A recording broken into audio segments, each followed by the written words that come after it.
Eu sou o Renan Messias, eu sou escritor, faz uns 5 anos. Eu tenho 22 anos, hoje é meu aniversário, inclusive. E eu sou estudante de Geografia da USP, em São Paulo, na capital. E eu acabo fazendo essa migração, assim, semanalmente, né? Então, no meio de semana eu moro na capital de São Paulo. E nos finais de semana eu volto aqui para minha terra, no interior de São Paulo, que é uns 300 quilômetros da capital. Minha cidade é bem pequenininha, tem uns 25 mil habitantes e chama Santa Rosa de Viterbo. Ela é bem... Obrigado, pessoal, pelas felicitações. E eu estou nessa vida de escritor, assim, como eu disse, já faz uns 5 anos, né? Eu gostei muito dessa... Ou melhor, eu tenho me encontrado na escrita, né? Então é um processo, assim como a leitura, é um processo de encontro, a escrita ainda acaba sendo mais proveitoso, assim, para mim, porque é um momento que eu acabo podendo me sentir mais humano, sabe? Tem uma entrevista que a própria Clarice Lispector deu, uma famosíssima, eu recomendo vocês procurarem depois, que ela fala que a escrita para ela é o momento que ela se sente viva. E quando ela não está escrevendo, é como se ela estivesse morta. Para mim é quase isso, sabe? Não tão profundo quanto ela, né? Longe de mim. Mas quem tem essa oportunidade, quem inclusive escreve, assim como eu, deve se sentir vivendo. E basicamente meu currículo é esse. Eu sou escritor, eu sou estudante de geografia, estou no meu último ano, sou apaixonado pelas letras, pela literatura e pela escrita. Nossa, muito obrigado por estar essa tarde conosco. Uma tarde tão especial. Eu lembro que quando fiz o convite para a data de hoje, o Renan me avisou que seria seu aniversário. Eu falei, não, a gente pode mudar, né? Porque você pode estar com algum planejamento. Ele, não, vai ser um prazer estar com esses estudantes. Eu falei, nossa, é aniversário do Renan e nós que estamos...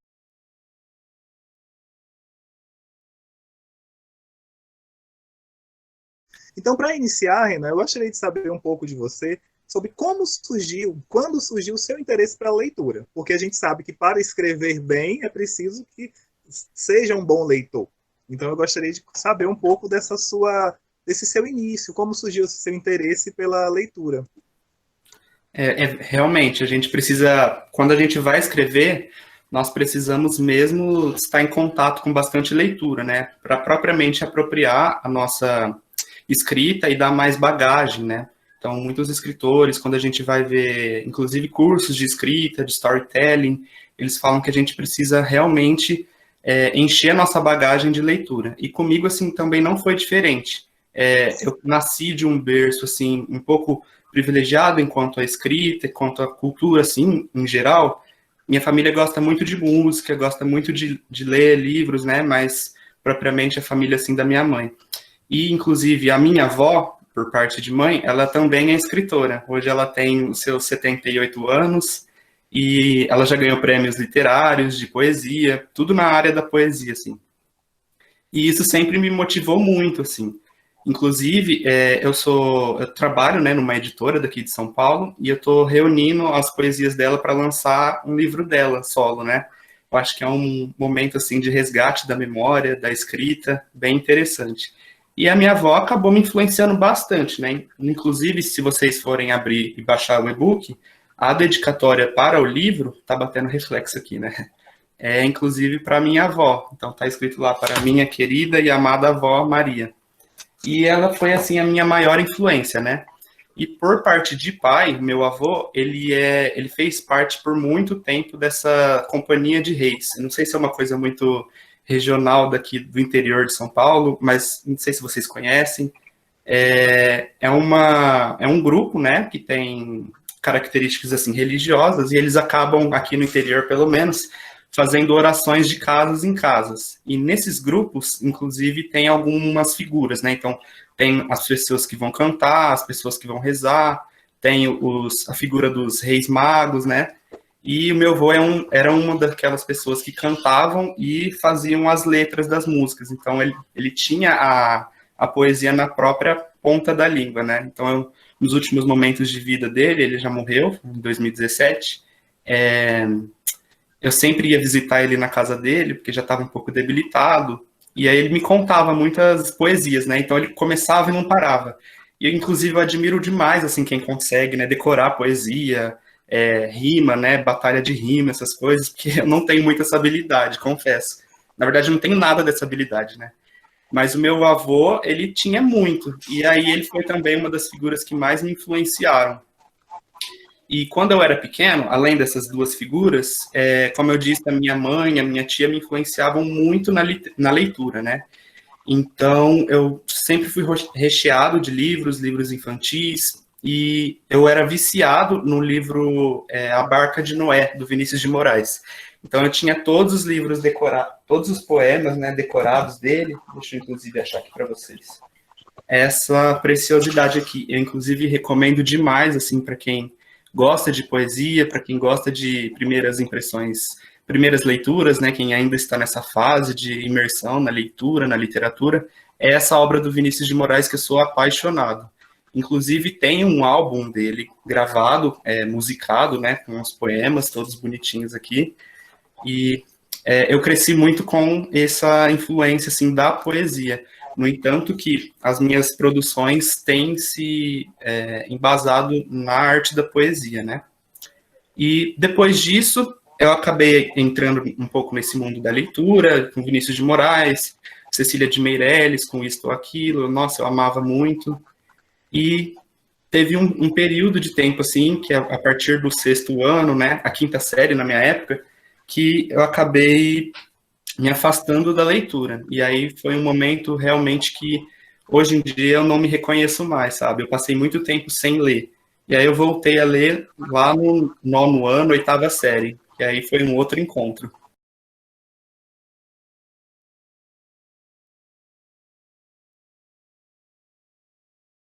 Então, Renan, quando você falou das fantasias, eu fiquei animada, porque eu gosto muito também. E aí eu queria saber de você, como que você conseguiu escrever os seus textos distópicos e fantásticos com relação à coerência, porque eu acho que para muitos escritores é um problema, né? Assim, já que é uma fantasia, conseguir ter uma verossimilhança dentro do texto. E aí eu queria saber como que você conseguiu fazer isso. Sentiu dificuldade? Bastante, Valine, bastante. E realmente trazer a verossimilhança é importantíssimo, né? Sobretudo quando a gente foge um pouco da normalidade. Então, foi, assim, complicado, apesar de que os meus contos de fantasia, eles são aquelas, a baixa fantasia, né? Então, a gente não tem um mundo completamente fora do normal. Mas foi, assim, uma experiência bastante gostosa, né? Eu sempre gostei muito de produzir coisas além. Então, quando eu estava escrevendo, eu lembro que eu lia um livro do Stephen King, que é um escritor de terror. Ele fala que a gente tem que trabalhar com a nossa escrita a partir do e se. Então, a partir disso, por exemplo, assim, eu estou comprando um pão, mas e se todo o trigo do mundo acabasse? E aí, a partir disso, produzir alguma coisa em cima disso, entendeu? Então, eu sempre trabalhei muito com esses gatilhos, né, do e se. E deu muito certo, assim. E tentar realmente fazer, não fugir, né, muito da normalidade é o nosso maior, tem que ser a nossa maior atenção, porque senão fica realmente um texto muito descabido, né? E até hoje, assim, eu não tive nenhuma crítica sobre essa questão, assim.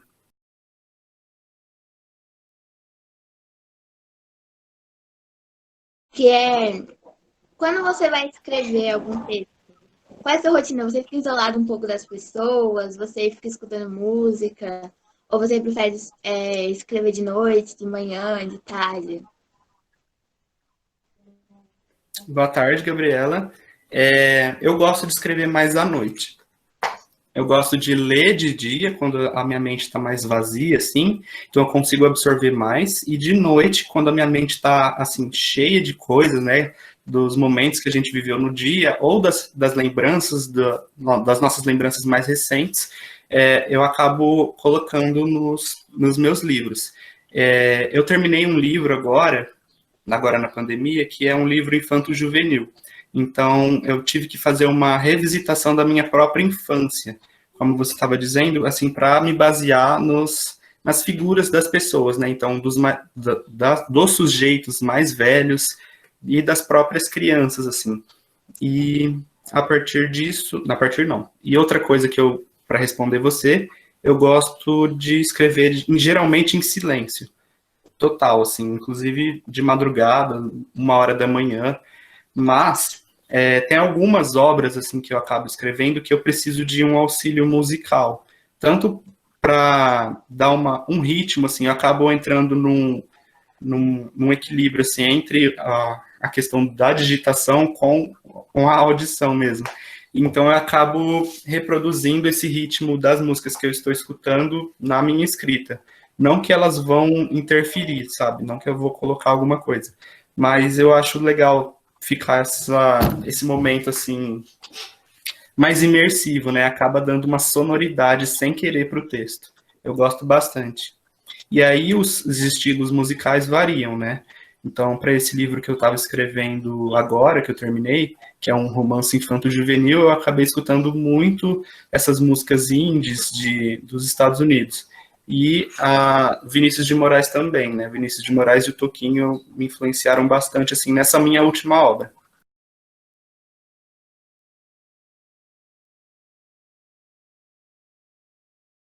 Minha pergunta é que eu gostaria de saber para qual público o senhor mais gosta de escrever.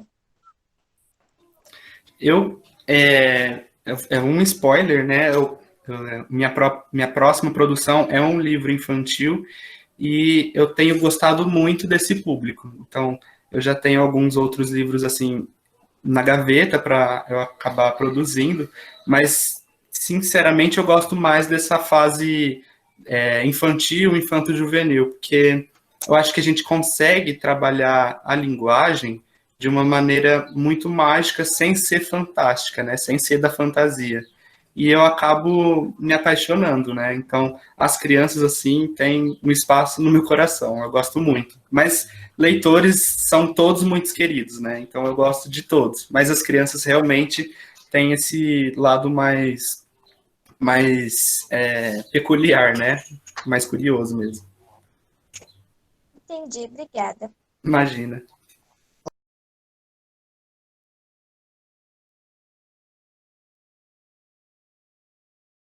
Sim, a minha pergunta é se o senhor já tem ou já pensou em ter outro trabalho além de só escritor? Sim. Opa, perdão, bati aqui. Na verdade, eu acho que eu nunca levei a escrita assim como um trabalho. Meus colegas da escrita, inclusive, eles me criticam por isso, né? Mas eu acho que quando a gente associa trabalho, eu, pelo menos, se tornar o trabalho sua fonte de renda principal, assim. E não é o caso, assim, comigo, né? Então, eu ainda, como sou um escritor mais desconhecido, eu estou começando, né? Apesar de ter já essas 7, 8 produções, a minha carreira, assim, como escritor, se for comparar com outros, é bem curta, né? Bem breve. Então, eu ainda estou no processo da transformação do trabalho pela escrita. Nossa, ficou confuso, mas é bem isso. Então, eu quero muito ser professor, eu já dou aulas, né, de ensino remoto, esse ano eu comecei, de geografia, mas eu também quero seguir na área acadêmica, então vou prestar mestrado para ver se eu continuo estudando. Sempre gostei muito de estudar. E é isso, assim, eu quero dar aulas e continuar escrevendo meus livros. Ok, obrigada. Imagina.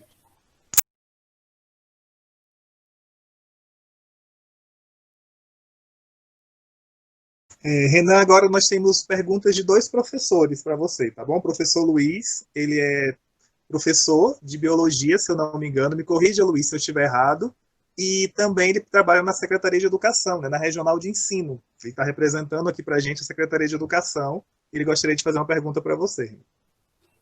Parabéns, Rodrigo Santana, pela iniciativa, o pessoal que trabalha com as altas habilidades aqui de Santa Maria. Eu adoro esse tipo de situação, né? De colocar os estudantes em contato com pessoas que têm uma ação destacada, seja em que área for, né? A última reunião nós tivemos com um doutor em Linguística, falando sobre literatura, e ele fez um painel de toda a literatura brasileira, né? Pelas escolas literárias foi muito bom. E você, Renan, é uma pessoa assim que te ouvir falar sobre leitura dá vontade da gente parar de te ouvir e pegar um livro para ler, né? Eu estou apaixonado, eu sou um leitor apaixonado e um escritor frustrado, né? Eu sempre digo isso, né? E, assim, o que eu queria, assim, já que você tem esse dom, né, de encantar, né, quem te ouve em relação aos livros, eu queria te fazer uma pergunta que é uma provocação. Quando você se tornar professor, ou se um dia você se tornasse um gestor educacional, um diretor de escola, o que é que você faria para estimular a leitura entre os estudantes? Qual seria a tua receita para a gente fazer com que essa coisa maravilhosa faça parte da vida de todos os jovens do país? Ou o ministro da Educação, né? Quem sabe? Meu sonho. Boa tarde, Luiz. É um prazer conversar com vocês todos. Sobre essa questão de trazer, de aproximar os leitores com a leitura, né? Eu acho importante a gente promover alguns projetos que abordem a literatura não de uma maneira tão acadêmica, não de uma maneira tão voltada ao ensino, mas sim por prazer. E dá para fazer isso, né? Muitos professores, muito ensino, né, de literatura, a gente acaba associando, sei lá, as crianças estão no 8º ano, já vão ler Dom Casmurro. E não são todas as crianças que estão preparadas para ler Dom Casmurro. Então, talvez, por exemplo, vou trabalhar o realismo, trago algumas coisas mais contemporâneas para elas poderem fazer esse diálogo. Eu acho que é muito mais viável. Por exemplo, foi incrível a nossa aula com o doutor em linguística na semana passada, que ele falou de algumas obras de alguns escritores, né, por exemplo. E aí, na fase do romantismo, ele falou de algumas obras do José de Alencar. E aí, por exemplo, para mim, que começou a ler desde pequeno, assim, tem algumas obras que eu já acho que não são tão valiosas, ricas, assim, na questão da crítica e da teoria literária, que elas podem ser abordadas de forma que aproximem os leitores para realizarem essas leituras e conhecerem os autores. É muito difícil algum estudante começar a ler, nossa, eu vou ler Iracema, vou me apaixonar. Não, eu acho muito difícil. Então, talvez, por exemplo, trazer 5 minutos, ou a Viuvinha do José de Alencar vai trazer essa nova ótica de uma leitura incrível, clássica, e mesmo que seja um pouco deixada de lado pela academia, vai fazer com que esses leitores encontrem os autores renomados da nossa literatura.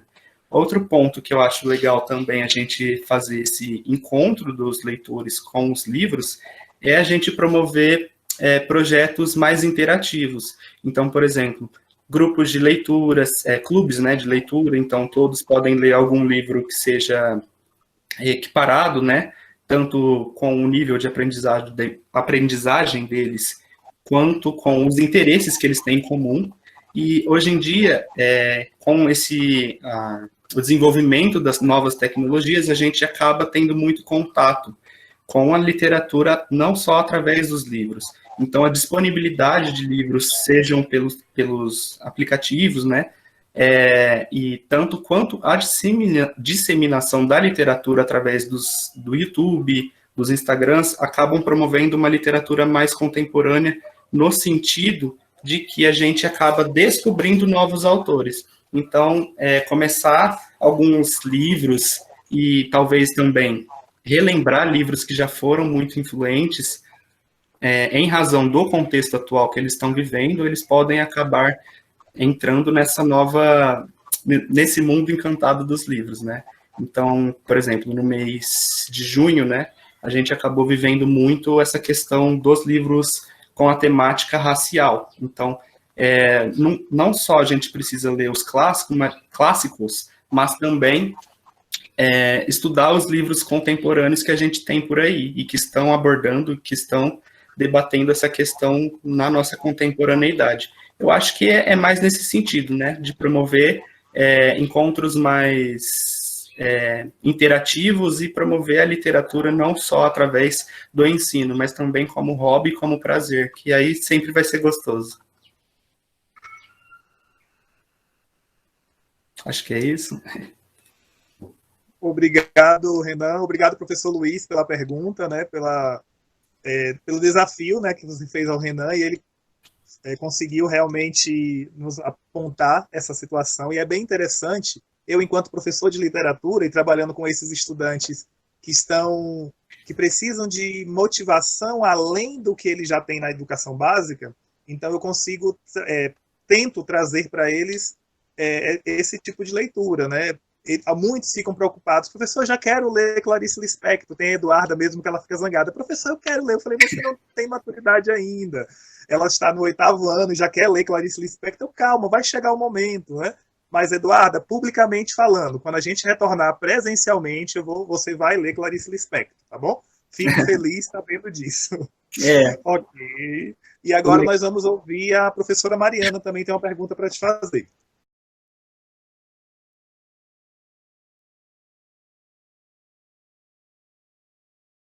Auditivo, aí eu coloco para você assim, o campo visual, ele também te inspira, na verdade, como o campo visual te inspira? E quando eu falo campo visual, eu falo uma imagem, uma fotografia, uma paisagem da natureza, né? um cenário político.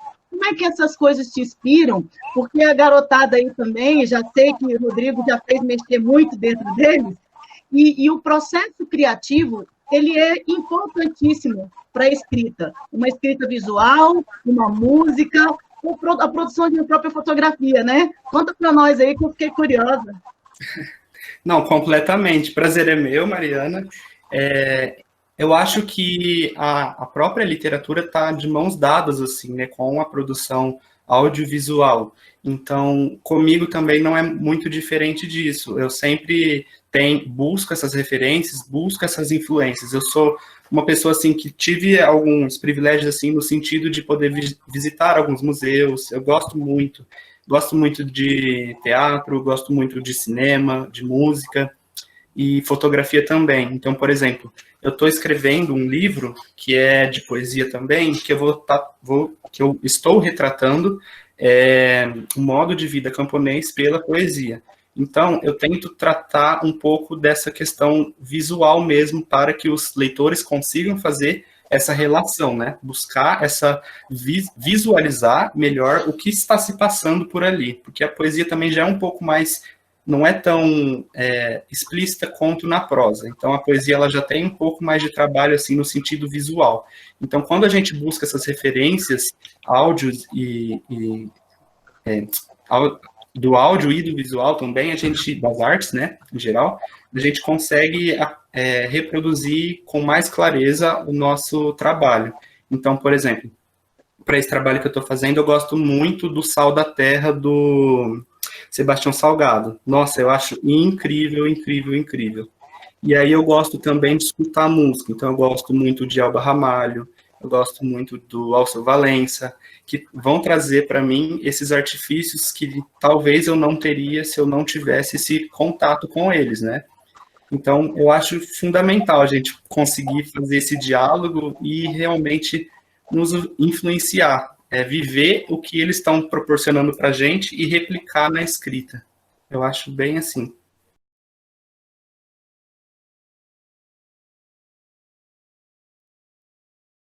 Professor, boa tarde. Eu queria saber quanto tempo, mais ou menos, o senhor demora para escrever os seus livros, mais ou menos. Também, qual é a sensação que você sente depois de ter terminado e ver o seu trabalho ali completo sendo publicado? Boa tarde, Eduarda. Para contos, assim, eu gosto de escrever de uma vez só. Tem um escritor que eu não me lembro muito bem, qual que é o que foi? Não sei se foi Stephen King que ele falou, que os contos e crônicas, assim, a gente tem que fazer como se fosse um espirro. Então, a gente vai, e para não perder realmente o fio da meada, né? Então, quando a gente tem um formato muito claro, né, de um conto, de uma crônica, a gente precisa estar todo muito circular, mesmo que o nosso próprio texto não seja circular, sabe? Então, eu gosto de escrever os contos, sentar e escrever, mesmo que eu demore, sei lá, 3 horas, 2 horas para escrever cada um. Aí, depois disso, que eu escrevo bruto, aí eu volto para poder remendar, procurar as falhas, os furos que o nosso texto tem, né? E para crônicas e como que fala? Contos são assim. Já os outros, eu acabo demorando um pouco mais. O meu livro personagem, que é o de poesia meu, eu demorei, eu acho que uns 4 meses, assim.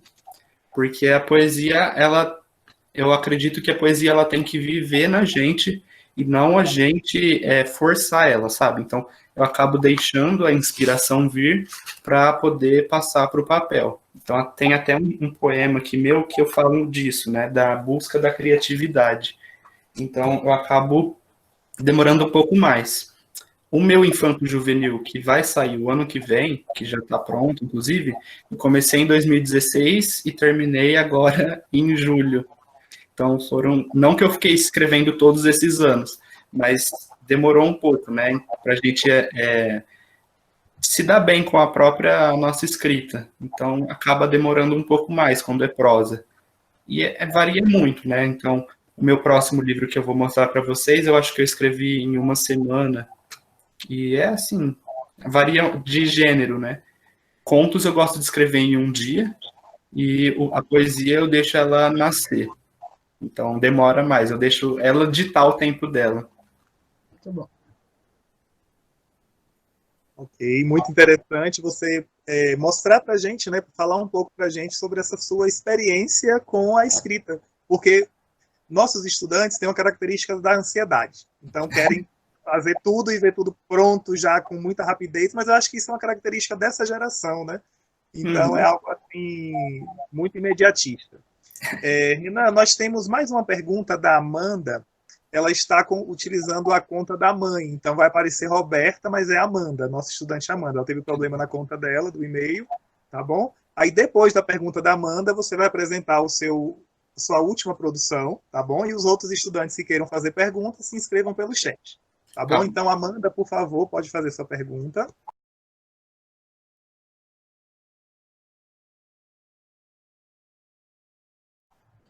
Boa tarde. Eu queria saber, Renan, se já teve algo que você escreveu, você ficou inspirado para escrever, mas depois acabou desistindo por não gostar muito. Boa tarde, Amanda, tudo bom? É o que mais acontece. Eu não jogo fora nada, assim, mas eu tenho a maioria das coisas que eu escrevo, assim, eu acabo não gostando. Então eu deixo o texto respirar e ele me mostrar o que ele quer, e é isso. Mas muita coisa eu escrevo e não dá certo. Eu gosto muito de terror, é um dos gêneros, assim, que eu gosto mais de ler, mas eu não consigo escrever. Tudo que eu escrevo, para mim, fica muito ruim. Aí eu deixo de lado. Mas é nesse sentido, assim. Eu acho que de tudo assim que eu escrevo, passa uns 30% só que publicável. Ok. Renan, então agora você vai apresentar o seu filho mais novo, né? Sua produção mais nova, que acabou de sair do forno, né? Eu que estou te acompanhando, eu sei que ela acabou de sair do forno, você está postando. Então, por favor, pode nos apresentar. Sim. Gente, esse daqui saiu umas 2 semanas só, apesar de ter escrito no ano passado, o processo editorial mesmo em si demora um pouco, né, para o livro ficar pronto. Mas a escrita eu escrevi o ano passado. E essa semana, então, semana passada chegou para mim o meu primeiro livro infantil, que é, As Pegadas de Joana, que é o meu mais novo xodó, né?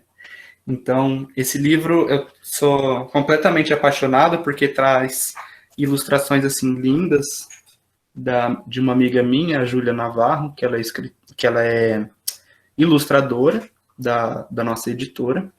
Então, esse livro é o meu maior xodó, assim, inclusive porque ele vai trazer uma questão mais, como eu posso dizer, mais até política, né? Então, vai estar mais claro para os leitores quando eles forem ler. Todos os meus livros, eles têm alguma pitadinha, assim, de alguma crítica de alguma coisa, né? Porque eu, pelo menos, acredito que a nossa escrita tem algum prol, né? Então, se ele dá uma alfinetada em alguma coisa que desagrada, a mim, pelo menos, já faz algum sentido. E nesse daqui foi um momento de, até, sei lá, revolta, apesar do livro ser muito fofo, assim, visualmente, ele é bem fofo, né? foi um momento assim de revolta na própria produção dele, porque eu escrevi ele o ano passado, e o ano passado foi um dos anos que a gente mais teve queimadas na Amazônia. Então, esse livro aqui foi uma certa denúncia, assim, e um momento de eu poder produzir um novo propósito para as crianças. Então, as crianças que lerem esse livro aqui, elas vão falar, nossa, é isso que realmente está acontecendo no nosso Brasil. Então, aqui eu trago a nossa personagem principal, que é a Joana. A Joana é uma jabota. Jabota é a fêmea da jabuti, uma tartaruguinha. E ela é obrigada a sair da Amazônia, né, do seu habitat natural, porque tá pegando fogo. E aí vai acontecendo várias coisas terríveis com ela, assim. E não sei se eu posso contar muito assim, mas isso acaba não só com os animais, mas também com as comunidades tradicionais que vivem no nosso país. E aí eu tive uma pergunta mais cedo falando sobre a influência da geografia na minha escrita. E esse livro aqui é completamente influente, né? Porque não só a geografia mostra como que é a nossa terra, como que é o nosso espaço brasileiro, mas também os problemas que a gente é submetido. Então, fazer essa alusão da dominação de forças maiores, né, do sistema maior, sobre o nosso espaço, acaba fazendo com que até a nossa fauna, a nossa flora e as nossas comunidades tradicionais brasileiras sejam extintas. E aqui nesse livro eu trago essa reflexão, né? O que a gente está fazendo, o que nós estamos fazendo com o nosso Brasil, o que nós estamos fazendo com as nossas matas nativas. E é isso, assim, eu gosto muito desse livro, muito, muito, não sei se está focando, mas é meu novo lançamento, né? Estamos conseguindo ver de forma bem clara, Renan, e gostaria de agradecer, né, porque você, tão jovem, já preocupado com essa questão ambiental, isso é bem importante. E eu já gostaria de anunciar publicamente, pessoal, uma parceria que o Renan e a Tia Cal estão fazendo, né, a Tia Cal que esteve presente com a gente na terça-feira, no nosso bate-papo. A Tia Cal não recebeu o livro ainda por conta também da greve dos Correios, mas a Tia Cal quer mostrar algo para você, Renan, e para os estudantes. Ai, meu Tia Deus. Cal, por favor, esteja à vontade. Não acredito. Boa tarde, Renan. Boa tarde, estudantes, professores. Eu quero apresentar para vocês Joana. Já está só aguardando a chegada do livro, para a Joana contar tudo o que aconteceu lá. Não acredito. Está aqui, prontinha, só aguardando. Ai, meu Deus, muito obrigado, viu, pela parceria. Espero que você goste do livro. Ai, que fofo, meu Deus do céu. Pois é, e eu estou na expectativa da chegada para apresentar para o meu público e fazer essa contação, tá bom? Meu Deus, que fofo. Prazer estar aqui com você hoje, Renan. Parabéns, viu? Obrigado, viu? Sentidos, né, pelo aniversário e por ser esse escritor tão brilhante, mesmo tão novo, viu? É uma inspiração aí para a nossa juventude, tá bom? Um abraço. Obrigado.